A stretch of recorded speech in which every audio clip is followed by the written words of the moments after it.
Οπ, πήγα να φύγω πίσω. Καλησπέρα. Τι κάνουμε, πώς είμαστε? Ελπίζω να είμαστε όλοι καλά.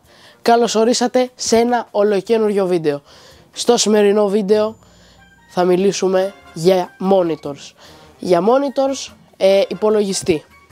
Και θα πούμε τι κατηγορίες υπάρχουν και για ποιες ανάγκες είναι η καθεμία. Οπότε τι λέτε, πάμε να ξεκινήσουμε.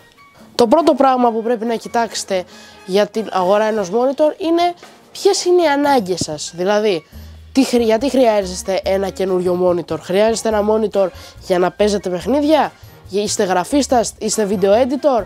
Και αναλόγως θα επιλέξετε και το κατάλληλο monitor. Δεν είναι όλα τα monitor για όλα και για όλες τις τσέπες εννοείται. Τα κύρια χαρακτηριστικά που πρέπει να κοιτάξετε ενός monitor είναι τα εξής. Πρώτο και πιο πρακτικό είναι το μέγεθος, διότι δεν μπορείτε να πάρετε μια 34 ultra wide οθόνη σε ένα γραφιάκι τόσο, θα υπάρξει εννοείται πρόβλημα και το καταλαβαίνετε κι εσείς.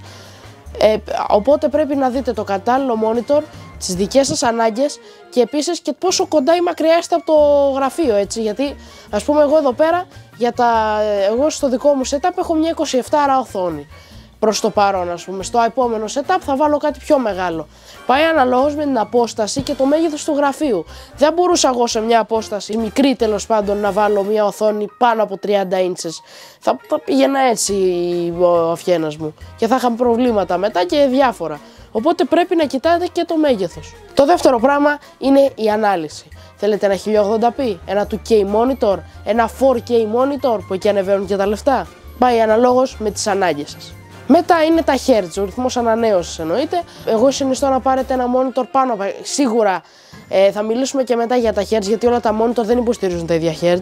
Υπάρχουν πολύ ακριβά monitor που είναι για productivity και λόγω των panel δεν υποστηρίζουν, ξέρω εγώ, αρκετά Hz όπως τα IPS monitor.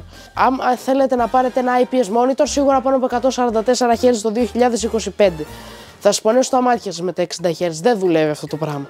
Και μετά ο τύπος panel. Υπάρχουν τα IPS, τα TN, τα OLED. Τα OLED είναι ακριβά. Οι OLED οθόνες έχουν πολύ καλό HDR τις περισσότερες φορές. Δηλαδή μπορεί να βλέπετε πολύ καλά τα σκοτεινά σημεία της εικόνας, τα φωτεινά σημεία της εικόνας. Γενικότερα μπορείτε να έχετε ένα πολύ καλό balance στο φωτεινότητα και στο exposure που θα βλέπετε εκείνη τη στιγμή στα μάτια σας. Τα IPS monitor είναι πιο φθηνά και υποστηρίζουν πολλά Hz. Το πιστεύετε ότι υπάρχουν τεράστιες ultra wide οθόνες 4K με HDR τούμπανες πάνω και είναι 60 Hz. Είναι 60 Hz γιατί δεν υποστηρίζει το panel τέτοιο. Τα IPS έχουν πολλά Hz, είναι για άλλο σκοπό. Το κάθε panel εξυπηρετεί ένα διαφορετικό σκοπό, οπότε θα πάτε αναλόγως με τις ανάγκες σας. IPS για gaming, TN και OLED για οτιδήποτε άλλο σε productivity. Μετά πρέπει να κοιτάξετε εννοείται τις θύρες σας, πόσες θύρες έχει, αν χρειάζεται παραπάνω USB θύρες, αν θέλετε HDMI, DVI, DisplayPort, αρχιδιά port, δεν ξέρω τι θέλετε. Οπότε πρέπει να κοιτάξετε πολύ προσεκτικά τι θέλετε για να μην γίνει καμιά πατάτα. Πολλοί άνθρωποι αντιμετωπίζουν θέμα με τις βάσεις τους. Οι περισσότερες βάσεις σε οθόνες χαμηλής κατηγορίας εννοείται ότι δεν έχουν κάποιο τρόπο να τις περιστρέψεις, να τις γυρίσεις κτλ. Είναι η οθόνη με τη βάση, την παίρνεις, φεύγεις. Αλλιώς, άμα θέλετε κάτι διαφορετικό, μπορείτε πάρα πολύ εύκολα να πάρετε μια πολύ ωραία βασούλα και να έχετε εκεί πέρα την οθόνη σας, να την περιστρέφετε και να την κάνετε ό,τι θέλετε εσείς. Και πάμε τώρα και σε κάποιες συχνές ερωτήσεις. Και ας πούμε η πιο συχνή ερώτηση που λαμβάνω είναι ποια είναι η καλύτερη ανάλυση για μία οθόνη στα χρήματα που διαθέτω. Οι οθόνες 2K και 4K σε συνδυασμό με έναν υψηλό ρυθμό ανανέωσης είναι υπέρ αρκετές. Μια 2K οθόνη 144 Hz για ένα mid-range monitor ή ακόμα και 165 δεν έχει καμιά τρελή διαφορά, μην τρελαίνεστε με τα Hz. Άμα είναι από 144 και πάνω είναι τέλεια, δεν υπάρχει κανένας λόγος να πάτε σε κάτι παραπάνω.